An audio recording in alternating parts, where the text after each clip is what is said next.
Hello, everybody. Welcome to Echo Underground. I am Shanique. This is Mike. And on this podcast, we talk about music, movies, and whatever the hell we feel like talking about that week. We're not on a certain schedule. We're not on certain subjects. We sort of just wing things here at this podcast. Hell, we've even been winging this intro because I don't know when this pattern appeared where I just say we're just talking about what the fuck we feel like talking about. But welcome. Damn. Okay. So on this week's episode, we're gonna do a review of the new movie Ant-Man and the Wasp. So, first a little short synopsis. Basically, Ant-Man, this is basically the effects of after I think Civil War, right? Mm-hmm. And he's on a plea deal, and he just got 3 weeks left of probation, then he's off his house arrest. And then shit goes left. Hope and Hank are on the run because he used their tech to do the Germany thing. And then someone else. And then they figure out, hey, maybe we can, find the mom, Hope's mother. Because of what happened in Ant-Man, she might still be alive. And then someone else is like, I want to do something to mess that up, essentially. So going into it, I'm gonna give this movie an A. I think it's a really good follow-up to the sequel. Besides Captain America, so far this is the series that I like the most. Ant-Man was really good. Ant-Man and the Wasp is really good. I like Hank in this. I like both Wasp, the mom and Hope. I thought the villain was okay, but the story was really strong. For me, I could follow it. I thought the humor was there. So yeah, definitely A. What do you rate this? Grading scales. Okay, sure. We're gonna go and get this an A as well. I'd even go as far as saying an A plus because I really enjoyed this movie. It's a really good summer blockbuster like the first one was. But the thing about the first one though, it caught everyone by surprise because they were like, Ant-Man, who the fuck thinks a guy who can shrink himself can be cool in a movie? Hey, Adam.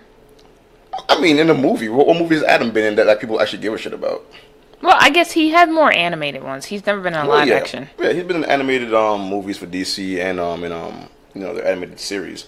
But as far as a blockbuster goes, I like seeing characters like Ant-Man do good because these are guys who in the comic book universe people don't really recognize by name. They're like, who? I mean, I guess I heard of him this one time way the fuck back, but who? He hasn't realized he deserved the movie, that there's other characters that people can argue could make good movies.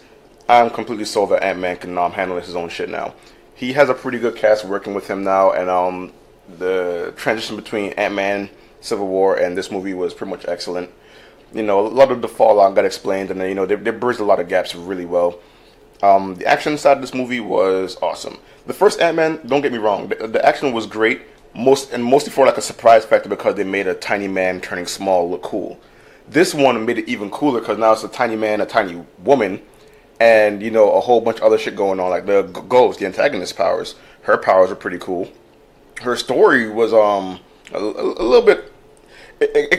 Marvel had this weird way of making you feel for the villains recently, and I kind of felt for her.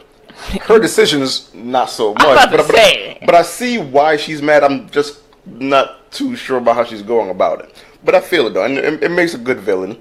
And other things around them are kind of conspiring against Ant-Man and his crew's bomb problems, Ghost, FBI.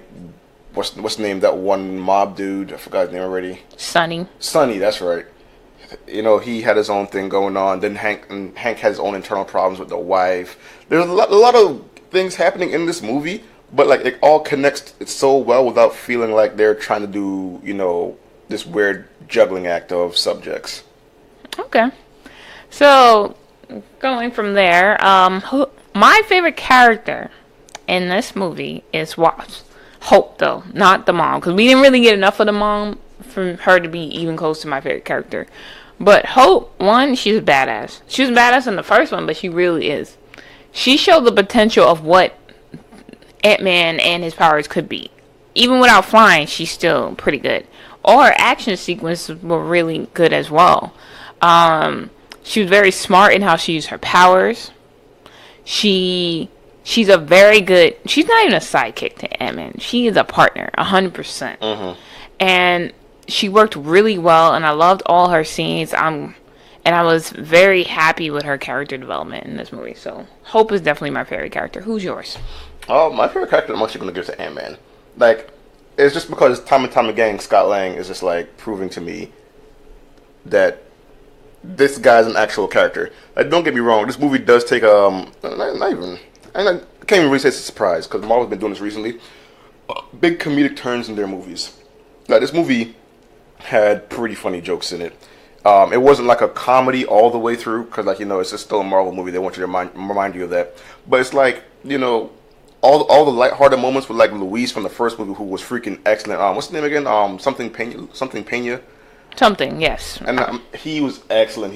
They actually came back and gave him the whole storytelling part that I love from the first movie, which was absolutely excellent. Paul Rudd and his antics were all pretty much there. His awkward relationship with Hank was still pretty much there.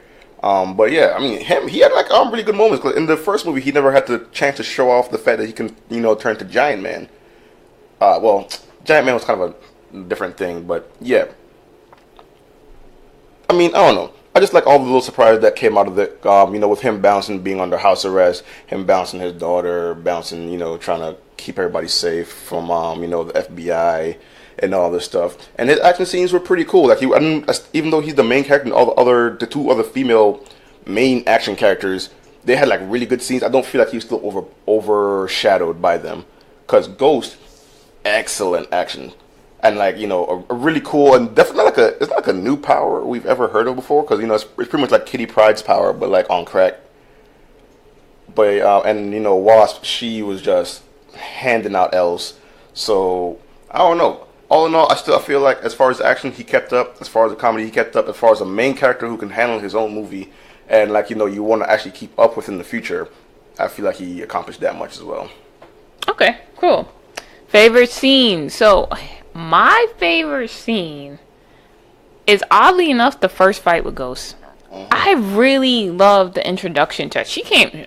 First of all, she was popping out like she was in the Matrix or something. She was just out of nowhere appearing. Like, she was in scenes, but we didn't know until we saw her in the suit.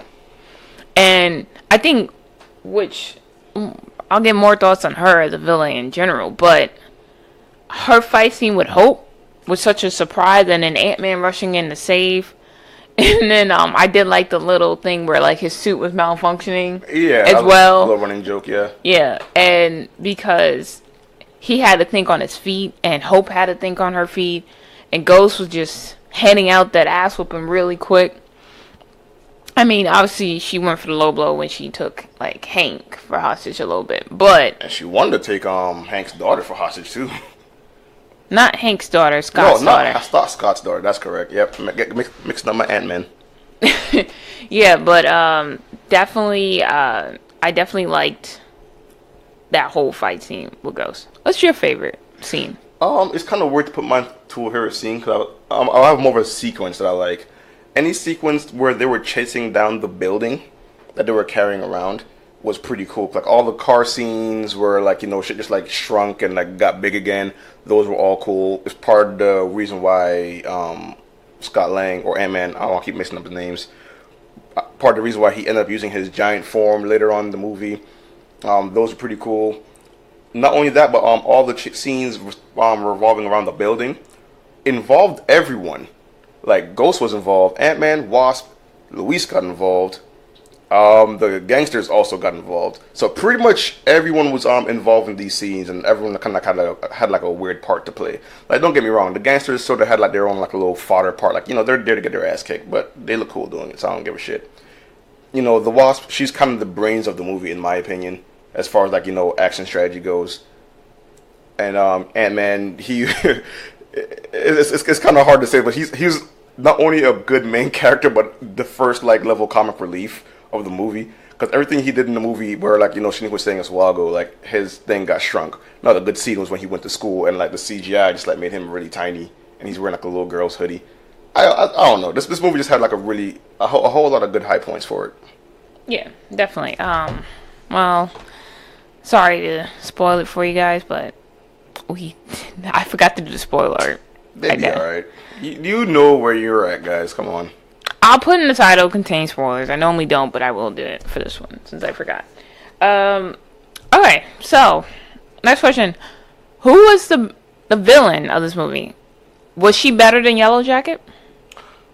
Here's my thing. I like both of them very good, but I want to give the edge to Ghost only because when movies show like a different version of the hero as the actual enemy, I feel like it's almost a slight cop out. But this, don't get me wrong, the first one didn't make it look like a cop out. I just rather the villain have a completely different power than the hero themselves. It's like saying like Spider-Man versus evil Spider-Man, like another like Spider guy with like the exact same spider power, just different character. Or let's say But doesn't that make it harder to fight when someone has exactly the same power? Don't get me wrong. Yeah, it's fine, but I like seeing more of a contrast between the hero and the villain. That's just my opinion. Like say when Ant-Man's pretty much it's weird. I feel like Hope fought Ghost more than Ant-Man did in this movie, so I can't really say Ant-Man's enemy, but the movie's enemy. Let's just say that the movie's antagonist. Obviously a completely different power from everyone else, and that kind of made it a little more unique to me than just seeing like regular guy versus evil version of regular guy. Michael versus Dark Michael. Joke's on you, I'm already dark. Wow. No, all right. She tried to be corny, guys. Don't worry about her. I tried to be corny? Yeah. You called yours. I did it naturally. I didn't have to try. Anyway, we're going back. Look, here's my thing. I think Ghost was a good antagonist for her action scenes, but her story-wise, she was basically being manipulated by Ben Foster, right? And I get why she's mad, she was dumb enough to run back into the building because that was her dad. And because she did... She's a child. Oh. In this movie, they're a child, but in Quiet Place, we cursing at the little boy. But anyway... She didn't die. The little boy should have known... Listen. The little girl should have known better when the dad said, go that way. But she ran back anyway. So now we picking and choosing. Okay. We picking and... dumb. And so was the little girl. But anyway, we're talking about this movie. You started this. No, I'm just saying there was a little hypocrisy there. You can't pick and choose when the kids are being dumb. He was being really listen. And she wasn't. He literally. She was being dumb too. Don't get me wrong. I just think he was being dumber. That's it. Okay. As far as dumb kids go, he's literally top tier. Like that's really how I feel about this kid. It was his parents' fault, but anyway, definitely the mom. Like how you let your daughter run back in there, but basically her parents die, and the effects of the experiment makes her cells like break apart and reconnect continuously, so she's always phasing essentially. And her whole plot, she was basically trying to steal the lab and stuff to basically absorb Janet's thing.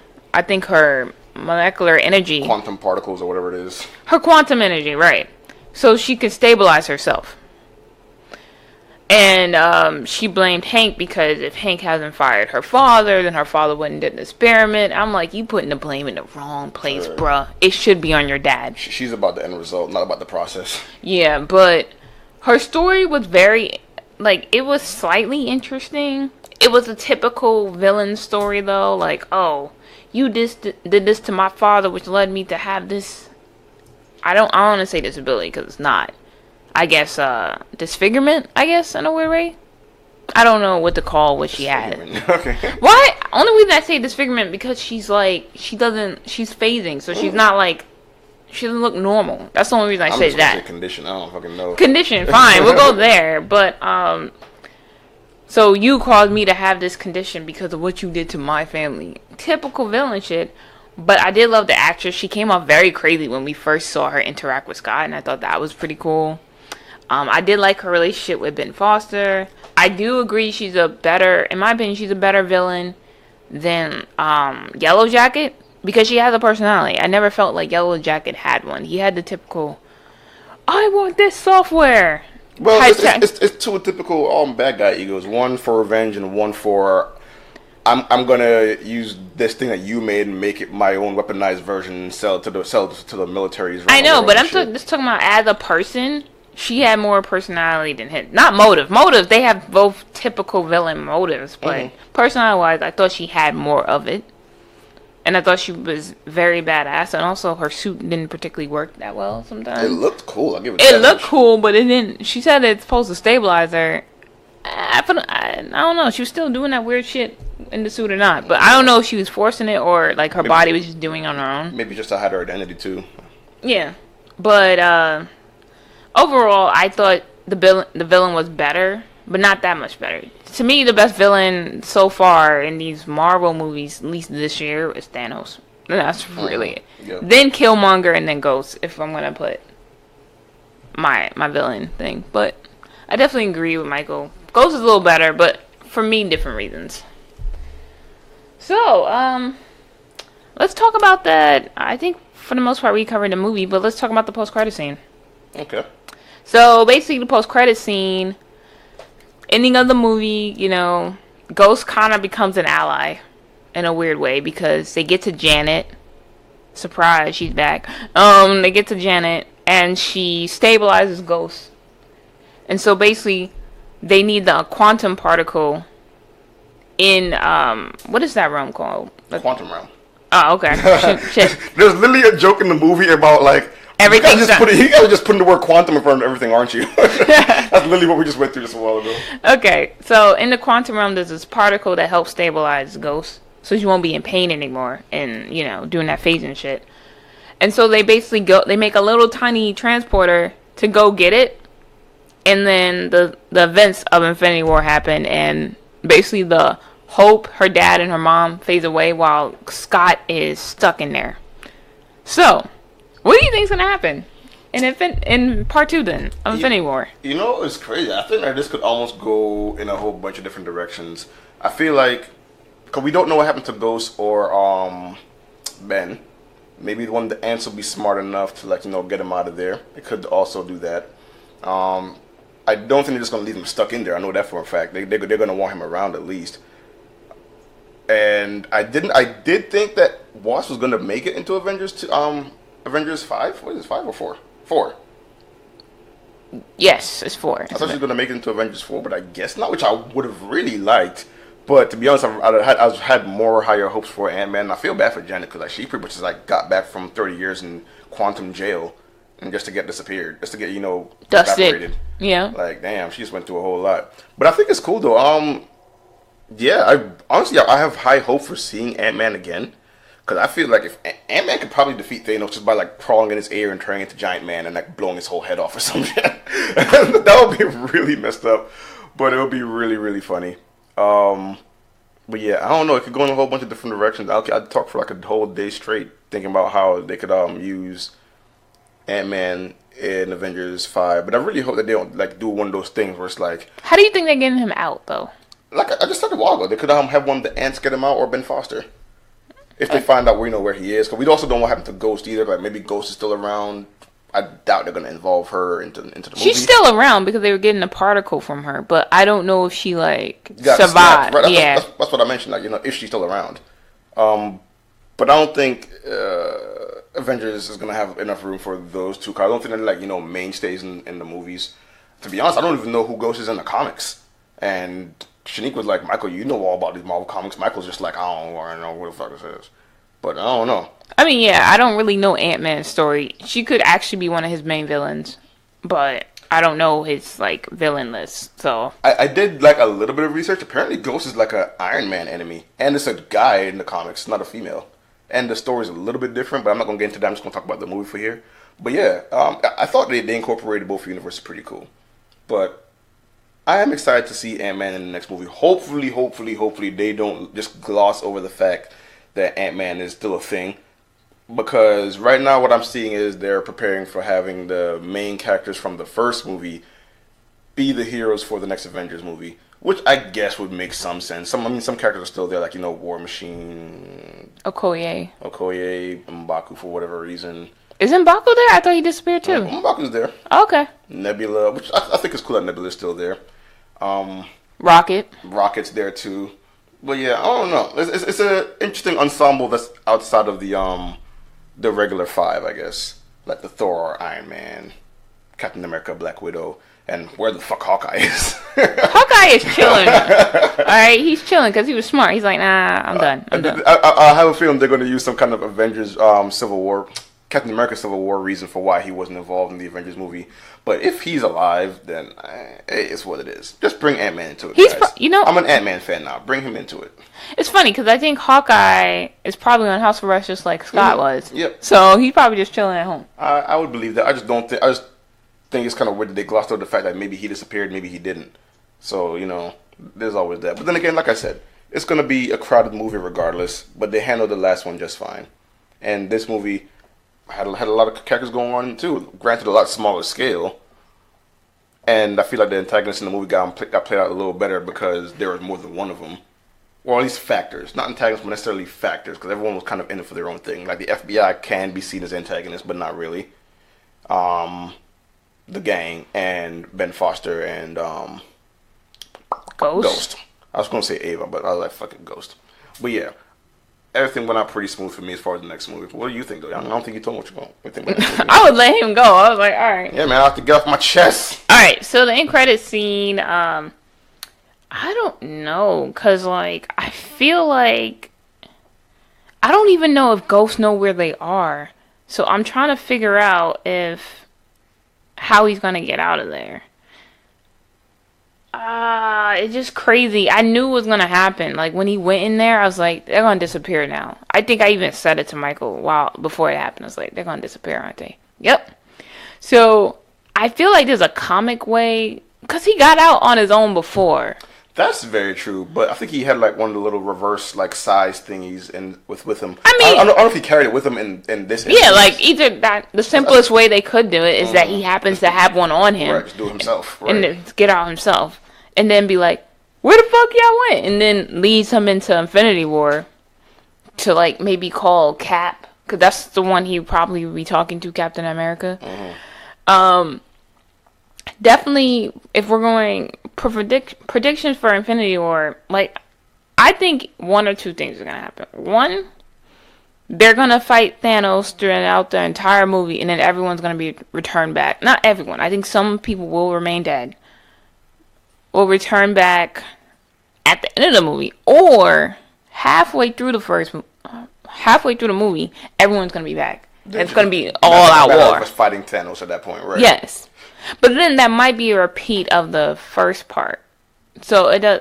Who knows? Like, and Ant-Man could end up being the secret weapon, or even Okoye, or someone really obscure, right? Right. Someone's not in the original 5 can end up being the one that like does what they need to. Because I'm curious, like, how is Nebula's ship is probably how he's gonna get back to Earth. But like a lot of things, I'm just curious. I think the simplest way for Ant-Man is that he just happens to have one of the things that got him out the last time on him, so he can get out of the quantum realm. If not, it's probably like someone's gonna be like looking for him, and they let him out. There's a lot of things, but one thing we didn't talk about. What do you think of Hank and Janet? We didn't even talk about them. I mean, I thought they were pretty cool. Granted, she's the original Wasp, and like they only give her so much time as far as like a backstory, which they did give in the first movie. Like, because of a bomb that was about to go off and hit like the West Coast, she like shrunk down to the quantum realm to destroy the bomb from the inside, and then she got lost in the quantum realm. So I mean, granted, my thing is she didn't have much of screen time in this movie until at the very, very end. But I did think it was kind of cool though when Paul Rudd was acting out what she was doing, like controlling his body or some shit. That part was funny and a little awkward to watch, but it was pretty cool. And I did think it was a little strange that she had this weird new ability now where she can just like touch your forehead and like just heal you. Because I think she just transferred some of her energy to Ghost. Yeah, and my thing is I'm assuming there's some kind of like sci-fi reason behind why the hell that works. This is why I'm saying that. Because she can not only like bring Hank back from like hallucinating, but stop and there was like a word for Ghost condition too, but pretty much like stop her condition from like phasing in and out of whatever the hell she's doing. Her molecules were breaking apart and reassembling. Right, but I'm just. I don't know the technical name, but that's what basically they were saying. Yeah. Yeah. I just want to gloss over. She's like, actually, well, go ahead though. All right, so it's funny because I loved Hank and Janet's relationship. I like that for them when they reunited. Yes, she's different, but for him, it was his wife of 30 years. That's so crazy that, like, for 30 years, he was missing his wife that bad and felt that much guilt. I'm glad he finally got her back. And also, I did like the parallel between the new Ant-Man and Wasp and the old Ant-Man and Wasp. Like, I like that Wasp was smarter than Ant-Man. Kind of like the new version, where Hope is definitely smarter than Scott. But together, they're such a great team. And they watch each other's back. So I thought that was really good. It was kind of like Scott and Hope are like the new Hank and Janet, which I thought were really good. Also, she gained a lot of powers because she was just absorbing quantum energy for 30 years. So she probably can do a lot of weird shit. And I'm interested to see what that will be. Also, I don't know if they're even going to be in the new Avengers movie, which if they are, that'd be cool. I would like to see Hank seeing Tony again. Yeah. Well, That- Cap for me, yeah.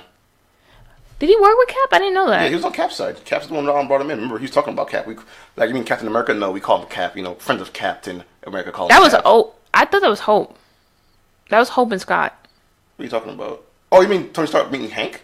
No, when they were talking about friends of Cap and all that stuff, that was Hope.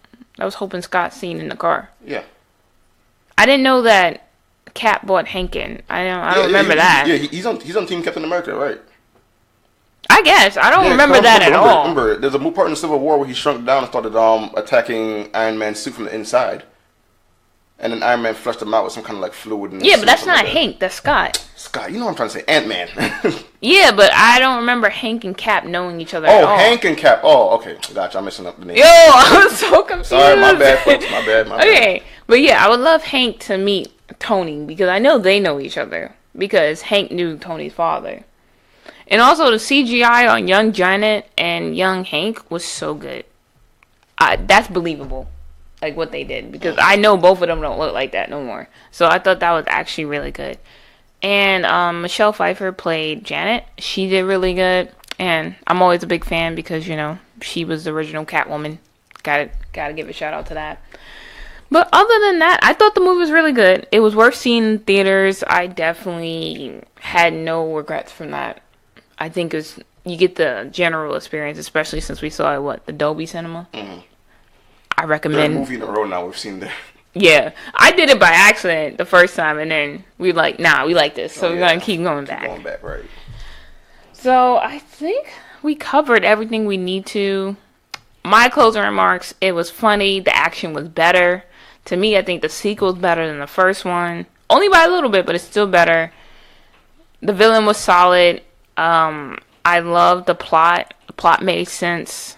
Everything. It was just an enjoyable movie, so it was worth seeing. Closing. Great movie. It's been keeping up with Marvel's quality recently. They've been getting better and better. They've been mastering their craft even more and more as time goes on, and this movie is no exception. Glad the little guy's getting some big time on the screen. No pun intended. Alright, so guys, hit us up on Twitter at EchoU Podcast and let us know what you guys think of this. Also, you can find us on any social media sites and apps if you want to listen to us on your phone, all under Echo Underground Podcast. And we'll see you guys the next episode. Bye. See ya.